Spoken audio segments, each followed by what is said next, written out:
What up, Corner Crew? Welcome back to Let's Talk About. We're on episode number 2. You know what this is. By now, we've shared it around enough. Y'all should know this is a place where we're going to talk about the things that affect our day-to-day lives. And I already have someone waiting in the wings, so we're going to bring him on right up. It's Kevin Crisis Cooper. Let's bring him up. What up, my brother? How are you, sir? How are you? Salutations. Can't complain. How about yourself? Not too bad, not too bad.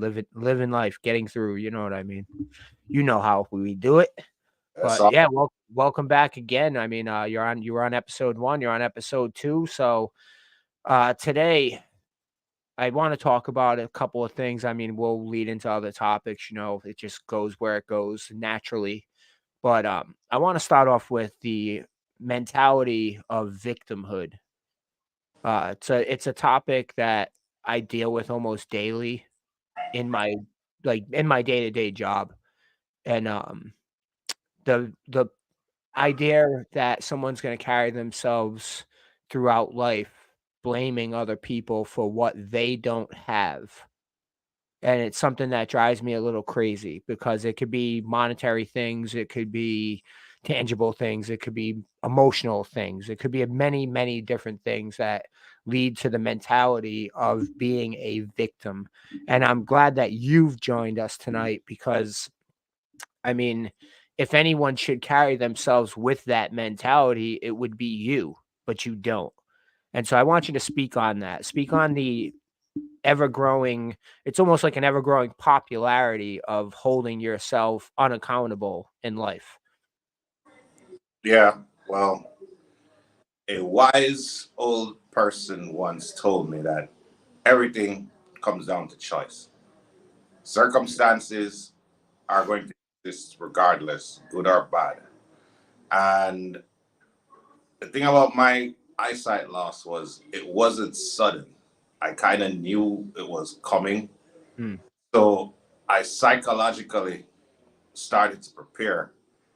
And one of the things I made a very early decision with was being at a crossroads like, okay, am I going to be an inspiration or am I going to be a burden and an annoyance that people are going to be like, oh, him again?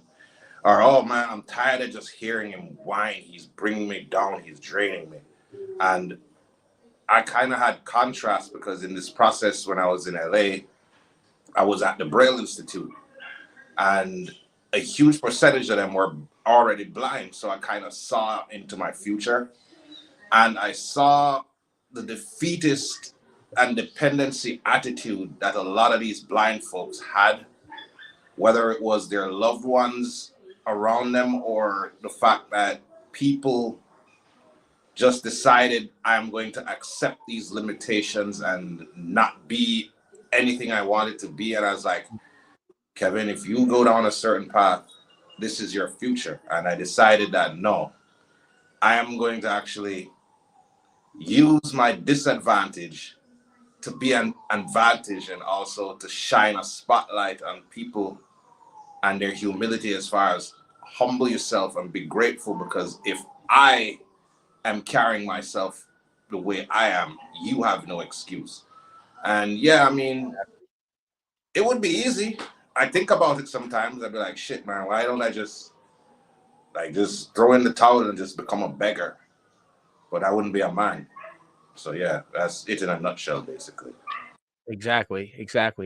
We have another guest joining us, Adrian. Bring him up. What's up? Oh, he went up and he came down. What's going What happened on? again? There There we it go. is. There What's you up, y'all? go. What's going on, bro? Thank you for What's joining going us. on? Of course, Peace. my pleasure. Peace, Yeah, Kevin. What's up? back to your point, Kev. Yeah, I mean, you're an extreme case of anyone wanting to quit. You almost had a card to pull. You know what I mean? And you said, "No, I'm not going to do that. I'm gonna figure this out. I'm gonna move forward, and I'm gonna do the best I can with what I was given." And I work with someone right now, and it's getting to be tough even to be in the room with him because he's a 40-year-old man who still like he almost wants everyone to give him sympathy for the situation that he's put himself into. All of his choices have led him to the path for where he is today, and he expects everyone to bend and bow and just give in. And I'm not that type. I'm not that type. I can't even fake it. I try, but I'm not that type. I can't feel. I'll be the guy that talks to you straight up and says, what have you done to get to this point, and what can you do to change it? A lot of us, I think a lot of us have always carried that victim mentality throughout teenage years because it's something that we haven't learned to overcome yet. Our brains aren't fully functioning. We all know this. So then we get into our 20s and our 30s, but if we don't have a total privileged lifestyle, we're making decisions that are going to affect us when we turn 40, when we turn 45. We just don't know it, but if you have to be able to combat all the bad. And I don't think a lot of people have the tools nowadays to do that. You guys know what I'm saying? Yeah, I think that's by default though, because they want complacent people who have to rely on them so they can, power trip. And empowerment leads to independence. And empowerment to a certain level cannot exist in a capitalist society. And also, I am going to be very controversial right now because I can actually say it, but the victimhood in the Black community is off the chain. And yes, there are issues, but self accountability and cleaning up house in our own backyard and our own neighborhood should take precedence. And it's not because all we do is blame, blame, blame, blame. And yes, I know stuff happened to our ancestors, but at the same time, you ever stop to think that stuff happened and we're still here? So that's a testament to our strength, as opposed to something happened and you beat us down, you owe us, give, give, give. And I'm not going to do anything because, well, I'm Black and the system is against me and all this crap. And then, I'm in the projects. I get a substance. Everything that's toxic to me is right out my door as far as consumption. So I really don't need to leave the projects. So you get comfortable. And because you don't want to say I'm lazy and I'm comfortable, of course, this is not a generalization, who the shoe fits where, but then you say, look, why am I do something? I've heard a friend of mine who's visually impaired, but see way better I could see when I could see. I was trying to kind of hustle to find employment, and I was like asking him why wouldn't he do the same thing. You know what he said to me? He said, because I don't want SSI to cut my check off. If I have more in the bank, they'll stop. I'm like, that's a collective mentality. The same thing with not wanting to have men in the house, because if they have more kids and there's no dude in the house, the check is bigger. Like, there is a playing into victimhood that needs to be acknowledged without being labeled an Uncle Tom, because that's deflection. Yeah, it's a widespread. I don't think even race almost has anything to do with it at this point in our lives, because where I come from, we're a huge melting pot. We are a huge melting pot. You can't walk outside. You're gonna encounter every single color under the sun in my city, and we've been beaten down so much as a city. Everything has been taken away from us. Everything we have ever had that was anything fun to do for like if you're a kid or a teenager or all those things have been taken away. One of the last things that was taken away in my city, we had a minor league baseball team for the Boston Red Sox, the Paw Sox. It was a huge thing. The stadium made money for the city. It pulled everything in. And then they decided to move away because they got a better deal from a different city to build a bigger stadium. And so now the stadium's sitting there getting ready to crumble. They're thinking about turning it into a high school and then taking all the other high schools in the city and just converging into one big high school, which would be a crazy scenario to try to do anyway. And once the system starts taking everything away, you're right. They give you the crumbs, they give you the assistance, they give you the Social Security, they give you the welfare. So you become reliant on that. And it is comfortable. It gets to the point where it could be lazy, but there's no system in place to break you from that because they don't want to break you from that. They want to keep you down. And then we a lot of us follow that lead. Comfortability. You're absolutely right about the comfortability. We follow that lead, but there's no system to break you. And until there is, I think it's going to get worse. Social media plays into it now. Anyone can post that something bad has happened to them.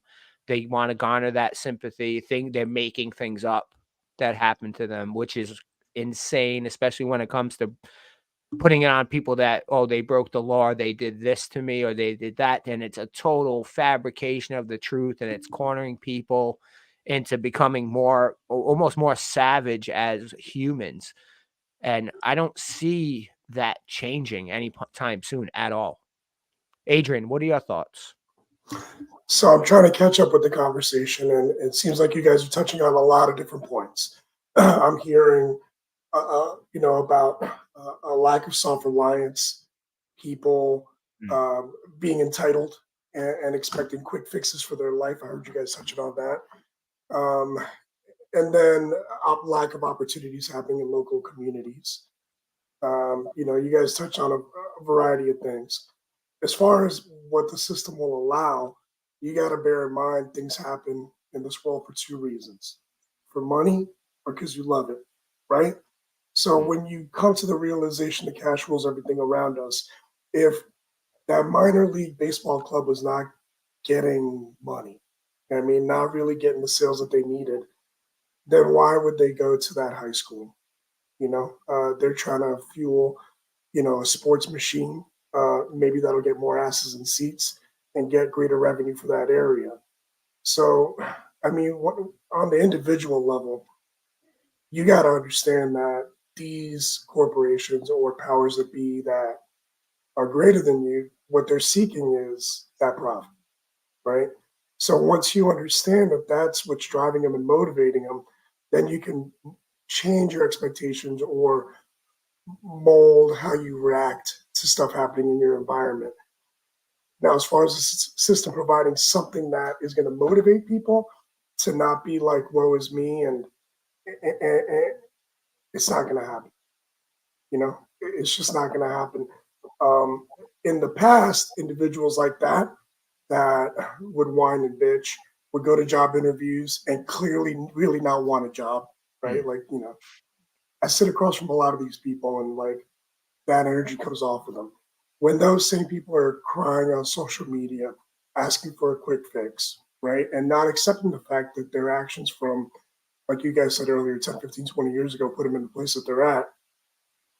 Those kind of individuals in the past, you know what would happen to them? They'd starve Mm. and they wouldn't breed. And that's why the 40s were the greatest generation, because most of those people were willing to pick themselves up by the bootstraps. Those that were here, those that were left here during the war, and those who came here, all those people expected to work. This generation is a little bit different. They want that quick gratification, and they don't have the patience for anything else.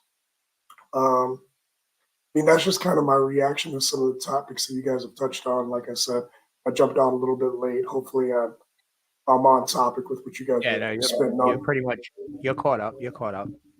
But yeah, it's a wild time we live in. It really is. We're in like the wild west of the media age, where it's lawlessness. People are running around wild. They're doing whatever they want to do, and there's no consequences. But when we were kids, there were consequences. Mhm. Anything you did. We used to have this little scam when we played basketball at 11, 12, 13 years old. You would take a pin, right? You go up, reach up your hand into the soda machine. You put a pinhole in the can of soda and then rip it out of the machine. You get free sodas all day long. You do it Oh all shit, day that's a long. good one. You would do it all day long. And we used to play basketball right near the firehouse, right? So we're over there playing ball. send one of our friends over there, oh, grab us sodas. And it would be random. You couldn't pick what you want. You just got whatever was next, So we're like, give him a tack, go over there, get us some soda. He's over there, he's pulling sodas, pulling. One of the firemen was behind the machine. Why? Because they were wondering where all their sodas were going. You know what I'm saying? So we had two choices because everybody knew everybody in the neighborhood. Everybody knew they knew who my mother was, whatever. So they said, you got two choices. We either call your mom or you clean the firehouse. Which one are you doing? And so we immediately cleaned the firehouse because we knew if we went home and you go at the firehouse stealing, you're getting your ass whooped. Yeah. That was the consequence of thieving in my family anyway. If you were stealing, my mother would teach you that don't touch anybody else's shit. You might end up with a broken finger. Who knows? But now there's no consequences. We've seen, how many videos have we seen people walking into Walmart, grabbing a bunch of shit and just walking for the door? And most of the time, no one stops them. Just look, go ahead. Yeah, like honestly, it's kind of a messed up situation in terms of people are at a point where it's mob mentality. And because so many people are doing the inexcusable, it becomes normalized, and you become the minority if you're trying to actually be old school about it. To touch on what you were saying about how it was when we were kids, I remember the fact that, everybody was at somebody's house over the holidays, and it would be an all-day, all-week affair.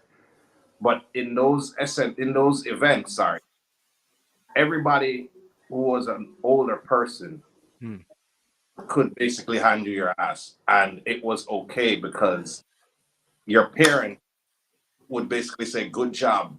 So you could get reprimanded by the neighbor, by even I actually ended up getting grounded for a month because I was cursing, and my friend's gardener went and ratted me out. So, now the things that we kind of hold as being mature, grounding, people look at it as, oh, you're pussy. And it's like the street mentality is now applying to life, which makes no sense. I think I just came up with a great concept that might catch a lot of attention from people from our generation. Here it is. I can see it right now. The consequences that get edited out, but we show them to you.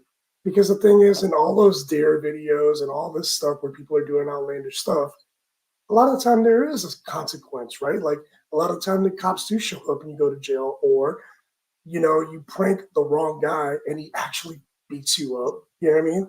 Something like that. You catch a tag and a cop is there, right? And messes you up. Put that on camera. That shit would crack me up. I don't know. Just a thought.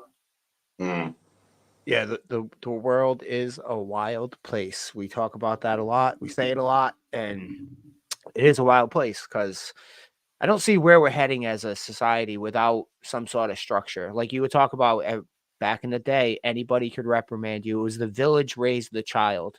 Yep. Now the child burned down the village. That's what happened. The child burned that village down. The authorities. If the village tries to do its job, the child somehow believes that it knows more than the adults trying to reprimand him/her.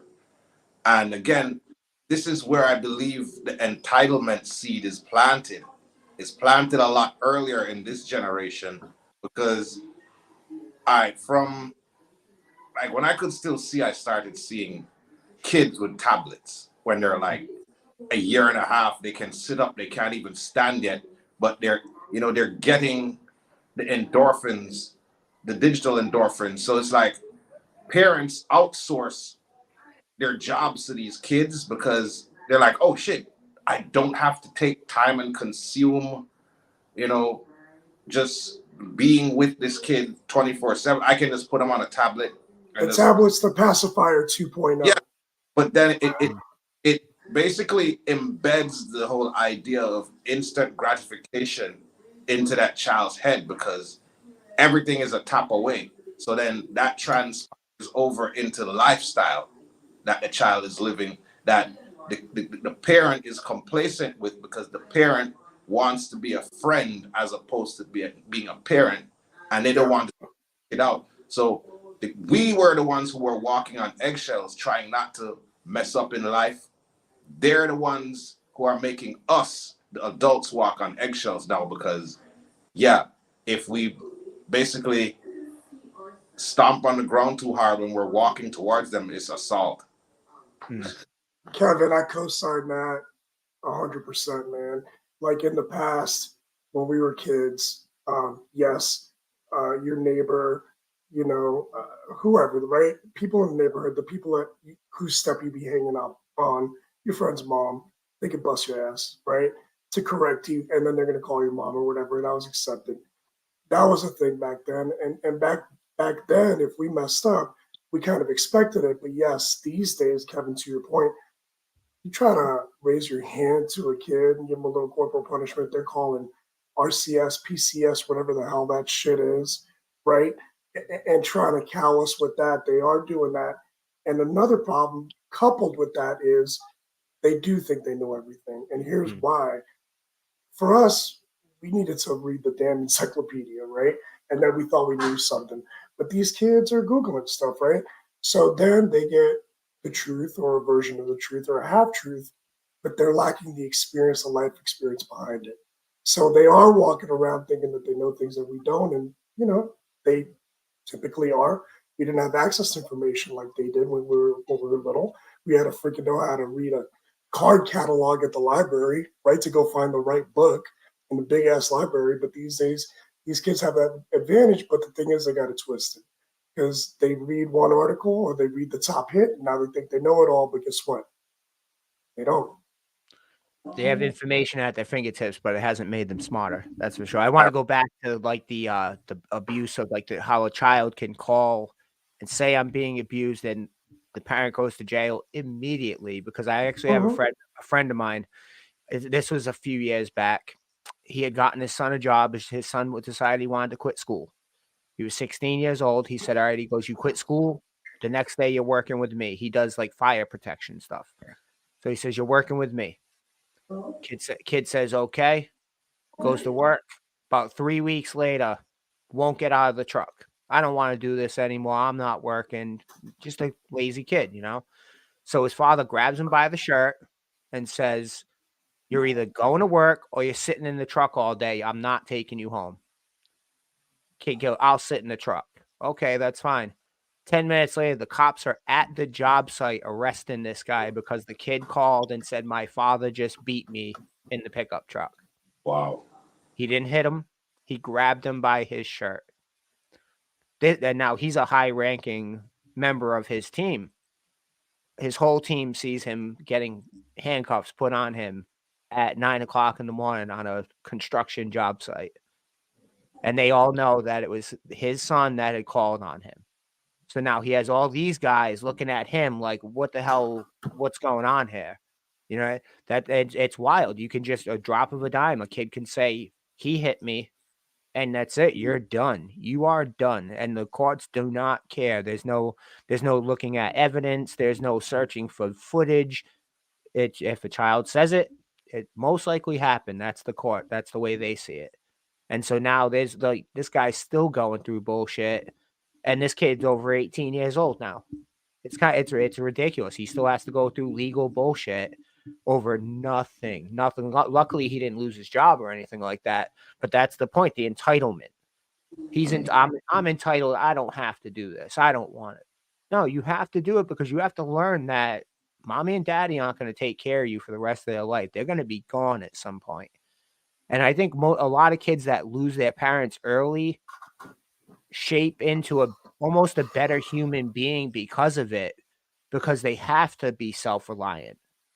You know, you have to. You can't like I lost my mother. I was 27. I was of an age and from a different generation, but if another 27-year-old at this point lost their mom, I don't think they would have to anchor themselves. There would be nothing to do it. There'd be nothing to anchor. They would probably really go off the rails because there's no sense of self-reliance. That's a big thing in this world today. Hmm. But like I've always said, right, that even in my situation, I don't want someone to hold my hand for the rest of my life. And like, if I'm in a new environment, for example, yes, I will have to get led around. But what I'll do to that person is I'll let them take me around the layout a couple of times until I get it for myself. And then I'm like, now you don't have to help me anymore. And that's my approach with everything. Like, it shouldn't be an ongoing situation because my motto is I do reach out for help, but I go, help me to help myself. And then I also say, how can I help others? Because, you know, one hand, other, both wash the. My mentality is that we're all in this together. And instead of taking and not reciprocating something that somebody else might need, let's do both. You can walk and chew gum. And it's like, yeah, if you need something, you need something because at the end of the day, we're human. But don't let that need turn into a crutch. And it's like I tell people that all the time. I'm like, look, despite my situation, I don't want government assistance. I want to work for mine. Money feels way better when it is earned than when it is given. But I don't think like most people. Most people just gradually and gladly take shit and be like, yeah. So this is what. What do you think would happen if civilization fell tomorrow? With Uh, the way no one a lot of people don't have anything to contribute past what they're doing at this point right yeah. now. When society breaks down, like if you can't even cook for yourself, like Mm, you can't even start a fire, you can't do the basic things that we learned in home ec. They don't even have that anymore. Like they got rid of. We can at least sew. We can do something to contribute to a civilization that has fallen to pieces. What do you think would happen if the world fell tomorrow? wow. Adrian, you first. It's it's funny you brought that up. That kind of stuff really interests me. And the fact is, civilizations rise and fall. Mm, And there's a lot of people out there that say that we're on a downward trend of this civilization for a variety of reasons. So what's going to happen? I mean, those entitled people, those people that can't contribute, and those people that don't have the foresight to consider that it could be coming. It's the law of natural selection. They're not going to make it. I mean, really, they're just not going to make it. Those that can adapt um, will do well, but those that can't adapt won't do well. There's a variety of things that threaten us right now. Um, Conflict from within, polarization, political polarization. There's people asking for a civil war right now in this country. It could come from without, from other rivals, aggressive other nations. A bunch of shit could happen, but what do I think will happen? I think the weak will die, and those that do have those survival skills will hang on, um, and put them in a better position. You don't know what other factors they might be dealing with, but I do think that we're on a decline. I think that other places are have different ways of thinking than we do, um, and unless we do something now to extend our standard of living and change our way of thought and teach our children differently, shit's gonna be fucked up in the world. It's gonna be fucked up. mm. There's got to be a long process of chaos. I think. I think if the world fell tomorrow, if everything like once the electricity goes out, that's it. That's it. It's going to be chaos. A lot of people will just eat themselves. They will be gone. The people that have nothing to contribute, once that chaos starts to subside, and the people that are smart enough to wait that out, not go out and try to loot for some bullshit or do whatever, be out there in the streets to join in with all the chaos. Once that turns and everyone that comes out of hiding, then they start trying to, reinvent the world, because that's what basically you're going to have to try to do. It's going to be a sight to see, for sure. It's going to be a sight to see. And I think we probably will see a little portion, maybe the downfall of just this country. Who knows? Like you said, there's so many factors that go into how, as a country and as a world of people, we're destroying ourselves. But Kev, world ends tomorrow. How do you see it? Well, No pun intended. there are a bunch of because first off, yeah, huge, what seems at this point imminent threat of global war, but even more simpler than that, just simple, a global shutdown of electricity and the internet. Like, you ever seen crackheads in withdrawal, or like serious dope fiends in withdrawal? Like, Yep. lack of electronics and access to the internet is real.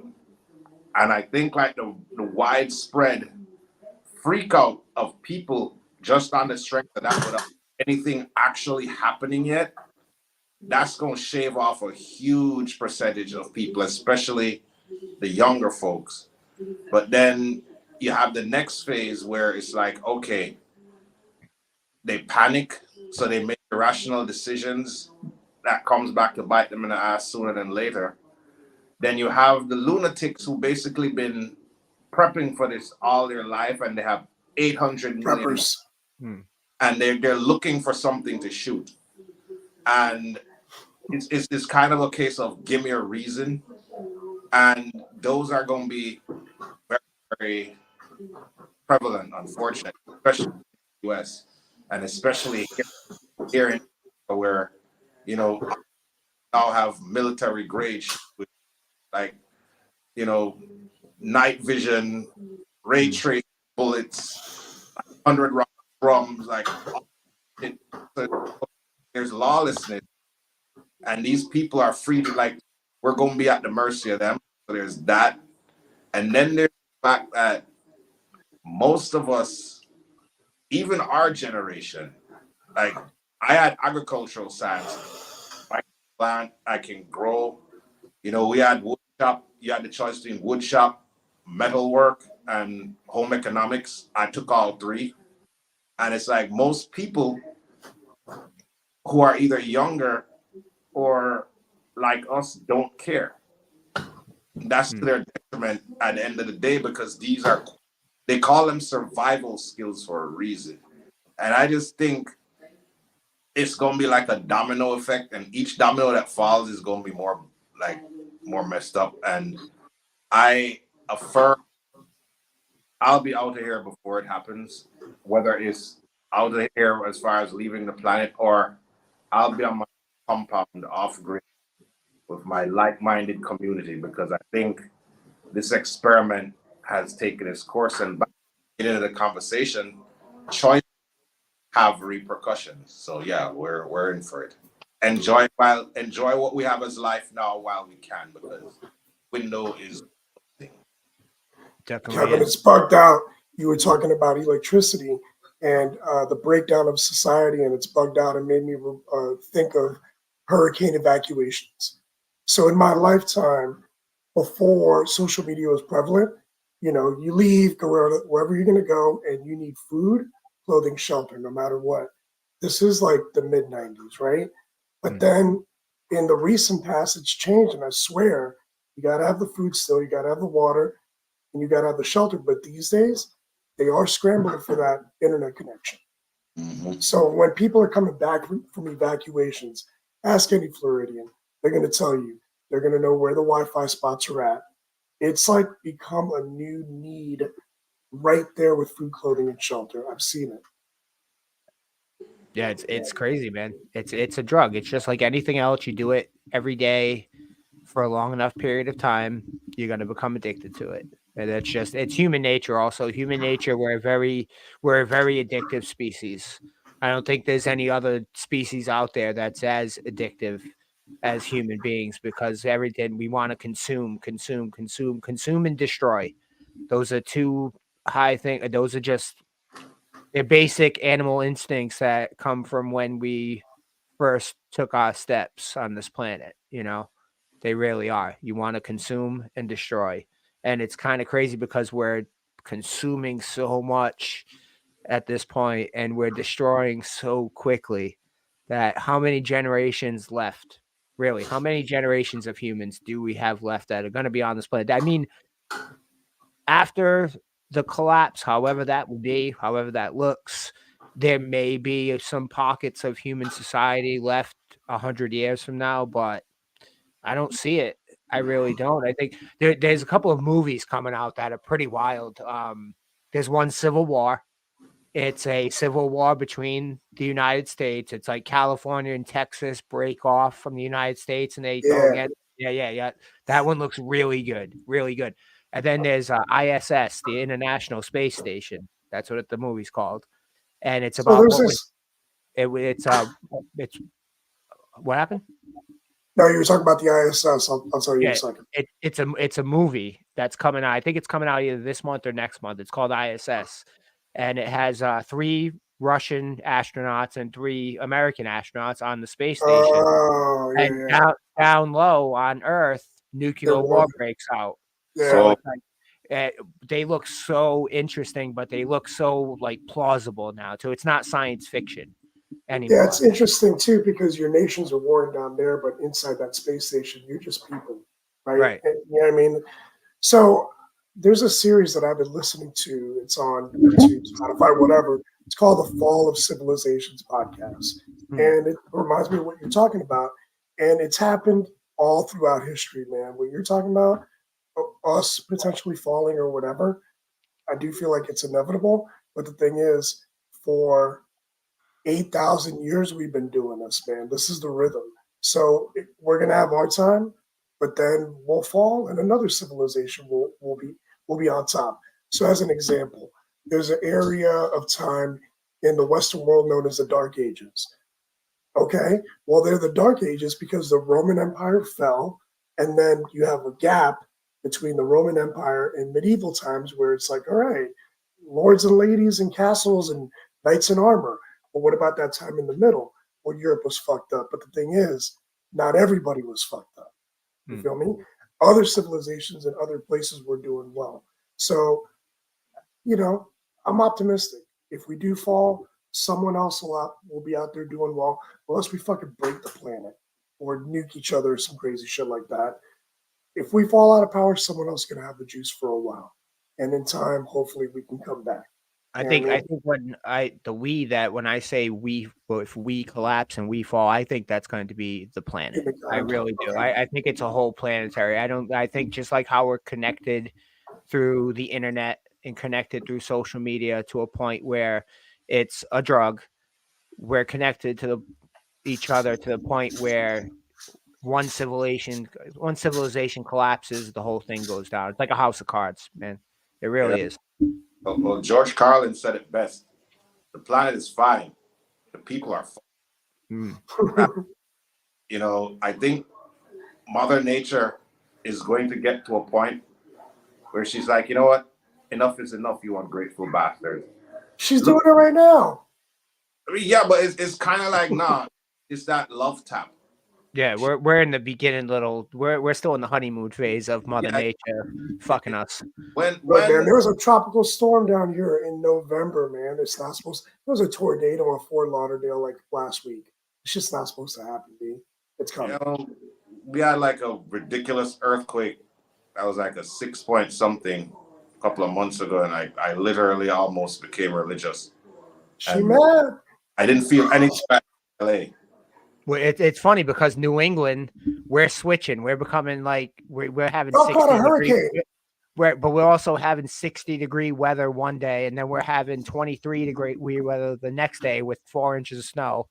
And then the following day, it's 45 degrees. It's like, what is going on here? What is going on with this Man, weather? y'all caught a hurricane in 2023. The type of storm that we were worried about whoop, ended up going up there, and I'm like, for real?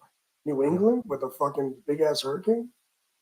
We get it. We get hurricanes very, very rarely. Very rarely. Like Hurricane Susan was the last big one that hit like New Jersey, New York, that area. But when it comes up to New England, I think it's been what 20 years since we've had a really bad one. I actually moved to Florida during Hurricane Andrew, Oh and wow. we pulled it because there was no news that you at your fingertips that can tell you, oh, you're driving into a hurricane. We were in a semi truck driving down to Florida. So by the time we get close, it's like, oh yeah, this is landing. It's like almost at the same exact time. So I walk out. I'm like 12, almost 13 years old. I'm like, what the hell am I moving myself into? This is like the end of the world. Like, what is going on here? But now, yeah, it's all flipping. Like different parts of the country are going to be deserts, and the other parts of the country are going to start getting snow. I'm sure in the next 10 to 15 years, Adrian, you're going to have snow down there, like prevalent. It will be prevalent. There'll be a few inches every year, and everyone's gonna be like, "Holy shit!" I remember when it frosted one year down there, and the kids in my neighborhood, like, "Oh my Yeah. god, it's snowing out!" And I looked outside. What's I'm like, "That's not snow, guys. You don't know." what's more likely is land loss due to rising water levels. It's already Mm. happening. They're Yeah, trying to that's save happened certain in neighborhoods out here. California. It's wild. And Yeah. Kevin lives in like one of the worst areas for when it comes to natural disasters. It's crazy. They're getting hit with everything left and right. Like honestly, the heat.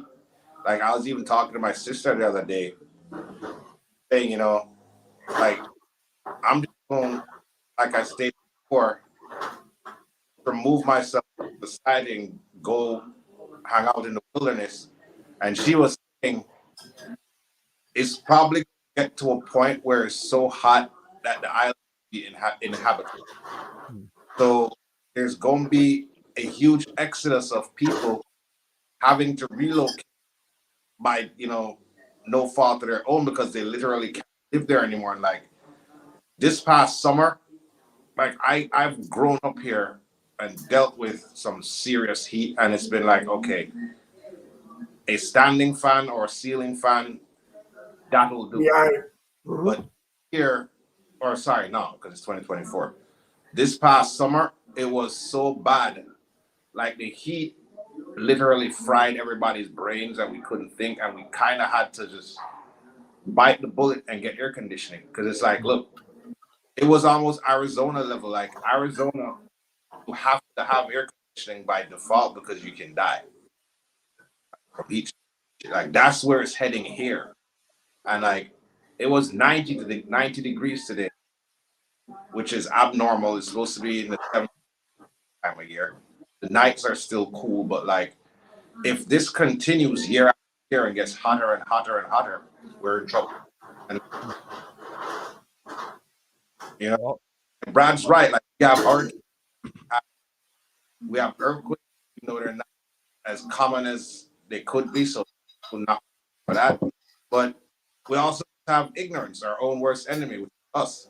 You know, what if another serious pandemic comes? Like, what if COVID was nothing? What if the real deal comes in? Like, okay, there's no way out. It's like, okay, you catch this shit, you're gone. Like, there's so many what if scenarios that we're too comfortable not realizing that okay, the line between chaos and stability is way more thin than and unstable than people think. And again, appreciate what we have now, appreciate who we have now because it's up in the air. Is that the only answer?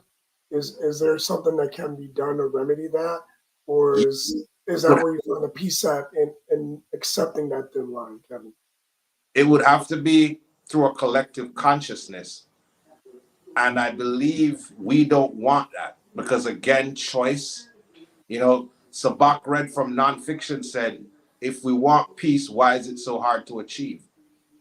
Because we don't want it collectively, or some of us want it, but we don't want to make the sacrifices to get it. We want somebody else to do it. So if everybody decided, okay, we want to be on the same page and fight towards the same goal, then yes, I believe we could turn it around before it's too late. But no pun intended, but I don't see that happening. So, I mean, where I've seen people collaborate like that is, for example, with nuclear disarmament, where clearly it's mutually assured destruction if you proceed on that path. Other than that, people like to bicker and war. I've read that the natural state of humankind is war, and peace is an abnormal state. I'm hopeful that we can grow knowledge and get more people to understand if we continue on certain paths, it's going to be a path of mutually assured self destruction. You feel me? Because if not, then people are just going to continue doing what they do. Consume and destroy. I said it earlier. Consume and destroy. Like the That's Borg, that's the human. like We Lucas, are almost a virus on planet Earth.